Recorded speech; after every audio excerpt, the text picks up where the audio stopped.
Ini di dalam Quran dan di dalam Alkitab kan banyak persamaan betulnya.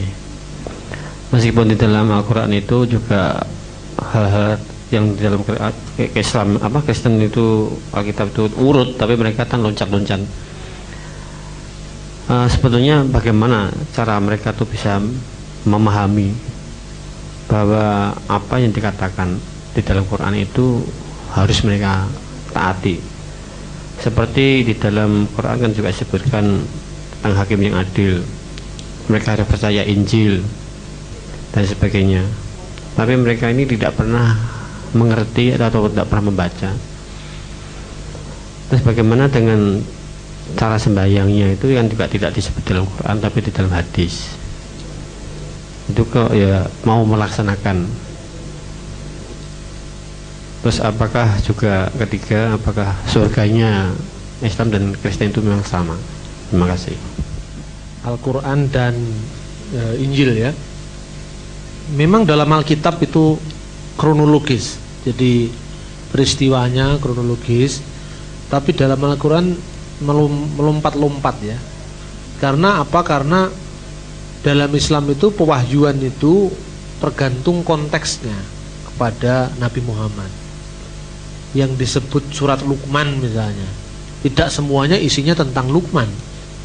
Yang disebut misalnya surat Ibrahim, isinya tidak hanya Ibrahim. Jadi dalam Quran itu yang diurutkan bukan pada peristiwanya tapi pada kronologi turunnya wahyu. Kalau menurut pandangan Islam itu yang pertama dari wahyu Makkiyah yang diturunkan di Mekah tentu dengan periodenya sendiri. Kemudian ayat-ayat Madaniyah yang diturunkan di Madinah. Jadi itu sesuai dengan kronologi panggilan Nabi. Nah, dalam konteks Nabi melaksanakan panggilannya itu, maka umat diingatkan dengan peristiwa-peristiwa dari masa-masa sebelum Islam. Nah, dalam konteks itulah misalnya perbincangannya tentang Ibrahim, muncul Ibrahim. Perbincangannya tentang Daud, muncul Daud. Misalnya umat yang tidak taat dihancurkan Tuhan, kemudian muncul Nabi Nuh itu dalam pandangan dalam kajian Islam.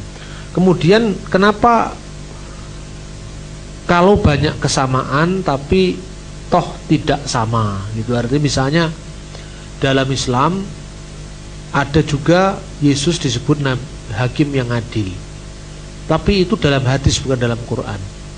Dalam Al-Quran yang disebutkan wa innahu laimul lisya'ah. Jadi Isa itu kan menjadi pertanda hari kiamat, dan itu ayatnya. Tetapi bahwa kedatangan Isa secara lebih detail itu memang diuraikan dalam kitab hadis, tidak ada dalam Al-Quran.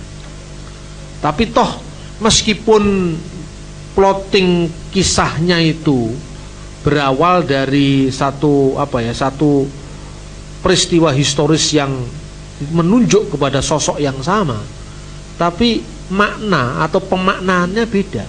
Misalnya kedatangan Isa dalam Al-Quran itu misinya ya misi Islam, bukan misi yang dipahami dalam Alkitab. Dia datang untuk membunuh babi, membebaskan jizya, kemudian memecahkan salib, itu tentu beda. Lah, tentu perbedaan-perbedaan semacam ini tidak perlu kita risaukan, karena memang dalam Islam Isa itu semulia apapun memang diletakkan dalam konteks kenabian Muhammad, sehingga yang definitif akhir ya memang Muhammad itu. Sebab kalau tanpa itu kan ya Islam tidak ada, itu kan Kristen saja. Jadi ini harus kita pahami, ya kita hormati sekalipun memang tidak sama dengan kita. Kemudian mengenai cara sholat dalam hadis, cara sholatnya itu memang tidak ada dalam Al-Quran, bahkan waktunya Quran hanya menyebut 3. Nah, ini sebetulnya agak mirip dengan gereja-gereja timur ya. Gereja-gereja timur itu memiliki tradisi sholat yang ya sebetulnya dimiripi oleh Islam. Dan bahkan gereja timur mengenal yang namanya sembahyang 7 kali sehari. Nah, sembahyang 7 kali sehari yang disebut sab'us salawat itu sebetulnya sudah ada sejak abad kedua Masehi. Jadi dokumen tertua mengenai sholat 7 waktu itu muncul dari dokumen gereja yang namanya Didaskalia Apostolorum. Didaskalia Apostolorum itu dulu abad kedua Masehi. Jadi dasarnya apa? Nah ini yang menarik. Saya pernah diundang dalam sebuah dalam dialog di Paramadina. Lalu dialog itu ditindaklanjuti oleh forum dialog Kristen Islam di Hotel Sahid. Waktu itu yang datang Kiai Haji Nur Iskandar SQ. Nah, panitia meminta kepada saya untuk bagaimana makna sholat dalam gereja-gereja timur dan dalam Islam. Jadi Islamnya Kiai Iskandar SQ, Kristennya saya, dan moderatornya waktu itu Ulil Absar Abdallah yang sekarang sangat populer sekali dengan jaringan Islam liberal itu. Nah saya ya apa adanya saya uraikan. Memang sholat itu tidak ada dalam Alkitab, saya bilang, tapi direfleksikan berdasarkan ayat-ayat Alkitab gitu. Contohnya, seluruh 7 waktu sembahyang ini semua adalah waktu sengsara Yesus.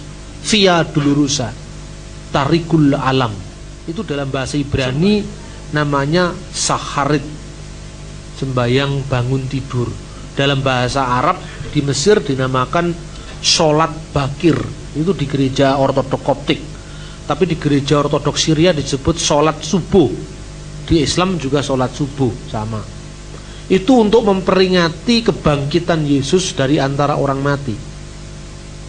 Kemudian sembahyang waktu duha di Islam itu sunnah.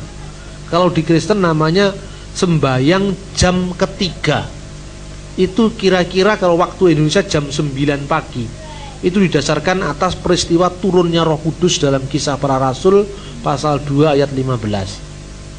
Kemudian sembahyang tengah hari dalam kitab Mazmur dinamakan sholat gurub. Di Yahudi namanya Eref atau Ma'arif, yaitu sembahyang pada saat matahari terbenam gurub. Itu untuk memperingati diturunkannya jasad Yesus ke dunia orang mati, ke kubur. Kemudian sholat naum, kira-kira waktu malam sebelum tidur, itu untuk memperingati dibaringkannya tubuh Yesus di perut bumi, yang oleh orang Kristen purba direfleksikan kita mematikan kehendak tubuh seperti dikuburkannya jasad Yesus di perut bumi. Ketika itulah kita merefleksikan sehari tadi yang kita perbuat apa, kemudian kita mematikan kehendak tubuh untuk mengawali hari berikutnya. Lalu sembahyang tengah malam yang di Islam dinamakan sholat tahajud, di Kristen dinamakan sholat lail atau nisfulail, tengah malam. Di gereja Syria dinamakan sholat sahra, sembahyang jam berjaga, karena Yesus berkata anak manusia akan datang seperti pencuri, maka itu datang tidak diduga-duga kapan datangnya.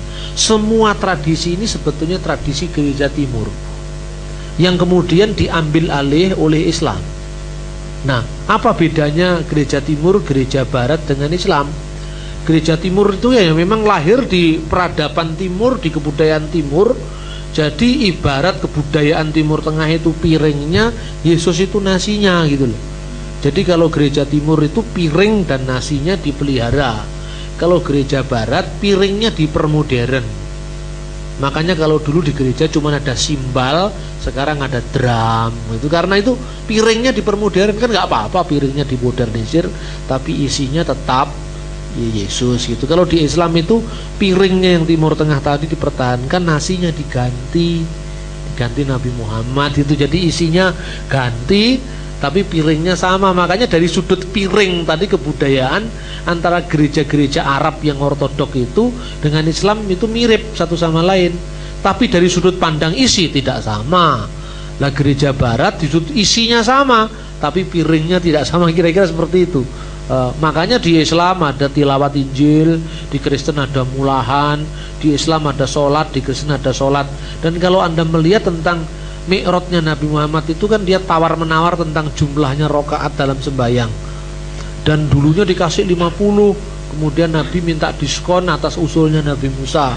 Umatmu kan kecil-kecil, umurnya juga pendek, minta diskon pada Tuhan, naik lagi ke surga, dikasih diskon tinggal 5 kali sehari. Sebetulnya ini secara psikologis dapat digambarkan betapa sembahyang di gereja ortodok itu lama-lama dan itu tidak efektif untuk etos kerja, kira-kira seperti itu loh. Coba bayangkan sekarang orang gereja timur itu kalau sembahyang 7 kali sehari, mazmurnya 7 pasal. Kapan kerjanya kan kira-kira gitu. Ini memang di biara ada gitu. Saya tanya kepada Bunda Nikodemus di biara Pak di El Natrun. Saya sering berkunjung ke sana waktu istri saya hamil itu.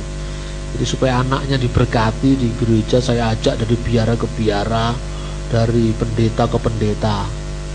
Nah, kemudian dia cerita, loh Pak Buna, bagaimana kok sembayangnya gereja timur ini kok mirip dengan Islam? Dia jawab ketawa, ya Islam mirip dengan kami katanya.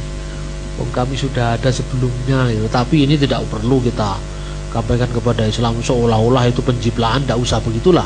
Tapi artinya karena Islam itu agama terakhir dari urutan agama Ibrahim, tentu kalau ada mirip-miripnya ya wajar saja, wong namanya bapaknya sama yaitu Ibrahim kan gitu kan. Nah, kemiripan-kemiripan ini akan menolong kita untuk mengadakan rekonsiliasi bahwa sebetulnya akar kita itu sama. Nah, orang sekarang kan nggak tahu akar, maka di Indonesia itu kemudian saling bentrok ya. Nah, kenapa di sholat itu ada di hadis? Karena memang itu dipraktekkan. Nah, tidak semua yang dipraktekkan terus dicatat dalam Quran, nggak cukup. Yang jelas bahwa tradisi itu dilihat pada perilaku Nabi. Nabi melakukan ini ya dicatat seperti ini. Nah, perilaku Nabi itu ada teladan bagi umat muslimin. Ini mirip sekali dengan gereja purba. Sholat itu tidak ada di Alkitab, tapi dipraktekkan oleh para biarawan gereja mula-mula itu. Nah, direfleksikan berdasarkan peristiwa penyaliban Yesus. Nah, pas saat di Hotel Said itu kemudian ada seorang muslim yang tanya, loh kalau gitu waktu-waktu sembahyang di gereja timur itu semua ada maknanya Pak? Ada, yaitu maknanya dalam jam-jam sengsara Yesus itu. Nah, kemudian ganti tanya kepada Pak Kiai. Pak Kiai menjawab, ya pokoknya ya Quran mengatakan begitu, maknanya memang tidak diterangkan, pokoknya kita disuruh begitu ya begitu katanya gitu. Nah, ini menarik dalam konteks dialog begini, memang menarik. Tapi tentu saja hindari bahasa-bahasa arogan, bahasa-bahasa yang mendikte. Yang tadi dikatakan Ibu Hana itu memang betul sekali. Tidak mungkin kalau dialog itu kemudian kita menang-menangan. Bahwa seorang mengenal iman yang benar itu by proses, tidak bisa instan. Waktu KKR siapa yang angkat tangan bertobat itu kan mesti sudah Kristen, karena sebelumnya sudah kenal. Lah kalau orang baru masuk ya angkat tangan ya tidak mungkin toh itu. Sekalipun Roh Kudus bisa memungkinkan, tapi ya by proses itulah. Yang by proses ini nggak tersentuh di gereja selama ini. Yang di gereja ini kan super mie semua instan, tinggal dicelup, kasih pop mie ya, kasih air ya sudah, minum, makan. Nah, ini yang terjadi, makanya ya perlu ada dialog-dialog itu, bukan harus dipertentangkan dengan misi gereja. Justru ini salah satu misi gereja. Bagaimana membangun perdamaian itu kan intisari dari Injil juga.